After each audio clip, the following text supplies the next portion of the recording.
Good evening, everybody. Welcome to the inaugural Southeast Asia Golf Show 2021.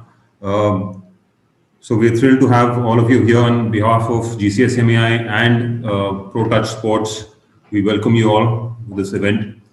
So for those of you who don't know, GCS&MAI is an organization that has been working for the last 15-20 years on development of golf by supporting, giving a platform to the golf course superintendents, managers, and industry professionals for knowledge sharing.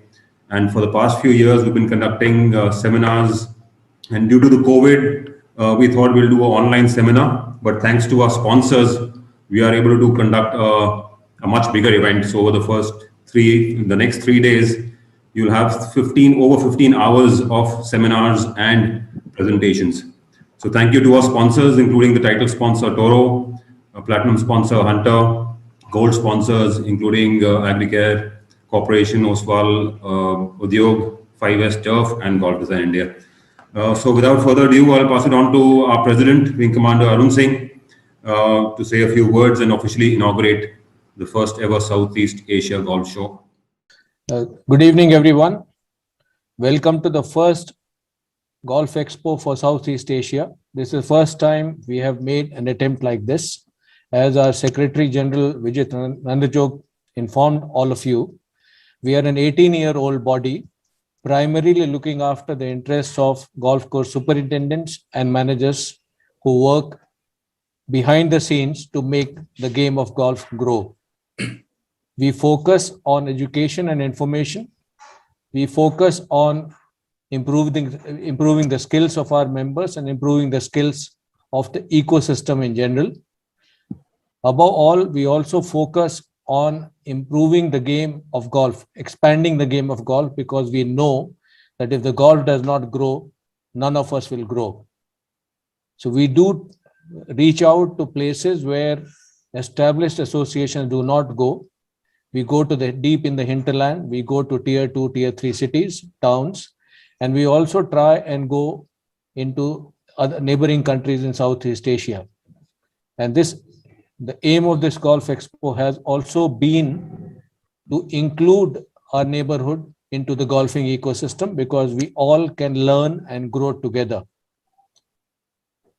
We are very, very thankful to RNA for supporting our initiative. And I will request you all to have a look at a video message sent by Mr. Chris Gray, who is the head of sustainability for RNA in Asia Pacific. Over to Chris Gray.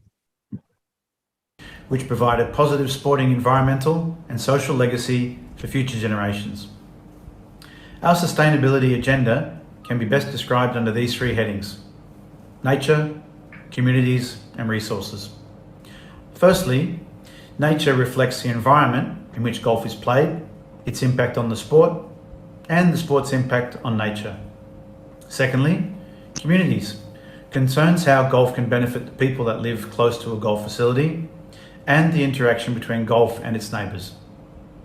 And finally, the resources agenda considers the requirement for manpower, machinery and materials, and how a sustainable approach to the development and management of golf courses can bring cost savings and enhance revenue opportunities for facilities. Other priorities include setting the standards for sustainability in golf. We do this by supporting the Geo Foundation's certification program for new developments, existing facilities, and also championship events, and to promote the Geo On-Course online platform to the golf industry through our affiliated national associations and federations. And also Golf Course 2030. This is a key program that was established by the R&A in 2018 as an industry initiative to consider the impacts, both positive and negative, of a changing climate, resource constraints, and regulation that affect course condition and playability. We're working with national associations and federations to develop action plans to address course conditioning and playability challenges presented by these factors, and by supporting the research and development of new technologies through our Golf Sustainability Fund for capital projects. Another key priority is greenkeeping support, because without golf courses, there will be no golf. The RNA recognises the role of greenkeepers and superintendents in preparing courses for play and taking care of the environment, which forms an important part of the enjoyment of golf. Greenkeeper education is vital to the future sustainability of the sport. And we do this via our Greenkeeping Scholarship Program, which supports ambitious greenkeepers wishing to advance in the industry. And we're also supporting the Asian Golf Industry Federation and their certificate in greenkeeping, where students are guided through a year-long learning process where work is carried out with a combination of classroom, online, and on the golf course learning, with all the work being verified by a mentor superintendent, which is submitted via the online learning portal managed by NZSTI. And finally, as part of our commitment to delivering a sustainable future for golf, we have recently launched an innovative new agronomy service based in Asia Pacific in Singapore. The RNA Sustainable Agronomy Service will provide agronomy expertise to golf facilities to support effective management of golf courses and achieving best practice in sustainability. The RNA Sustainable Agenda is focused on ensuring that golf facilities around the world are taking action now to maintain and enhance the playability of golf courses as the industry faces challenges of resource reduction, climate change, and regulatory changes. The RNA Sustainable Agronomy Service will focus on improving conditioning and operational efficiencies and provide technical knowledge and best practice to greenkeepers. The independent service offers a tailored solution to suit each course's specific requirements while adhering to environmental regulations and taking account of factors such as climate change and resource shortages by delivering future-proof golf courses with maintenance plans that are sustainable.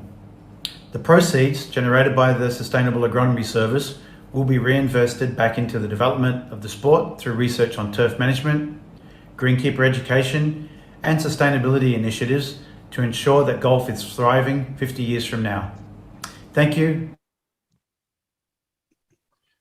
Once again, on behalf of the association, I would like to thank RNA for supporting our initiative. We would like to thank Chris Gray for his wonderful message, and we would like to assure RNA that our association stands for sustainability of golf in every aspect, including environmental protection and best practices. We also focus on education of our greenkeepers, and we think that sustainability of golf is the most important and often neglected facet of golf. We are also thankful to our partners from the industry led by Toro, Hunter, Golf Design, AgriCare, Oswal Udyog, and everyone else who have come forward to support this initiative. Without the support of our industrial partners, we would not have been able to achieve anything which we have achieved so far. We are also finally thankful to the Ministry of Tourism of Government of India, in particular to Mr. G. Kamala Vardhan Rao, IAS, who is the Director General of Tourism, Government of India. We thank Indian Golf Tourism Association, led by its President, Mr. Rajan Sehgal, to come forward to support the Southeast Asian Golf Expo. And we'll soon be joined by a power-packed panel led by Mr. G. Kamala Vardhan Rao, IAS, MD and Chairman of Indian Tourism Development Corporation, and also Director General of Tourism, Government of India, Mr. Rajan Sehgal, President, IGTA, Mr. Rajan Kapoor, CMD of Golden Peacock Overseas Incorporated, Mr. Grish Bindra, who I call golf's loss has been hospitality's gain, a former top-level golfer who's a hotelier of repute now, and Mr. Arun Iyer, a pioneer in golf tourism in India. Welcome, gentlemen, to this panel, and I would hand over to Mr. Indrajit Bholotia, one of our topmost professionals and a very well-traveled golfer, to moderate this discussion. Over to you, Indrajit Bholotia.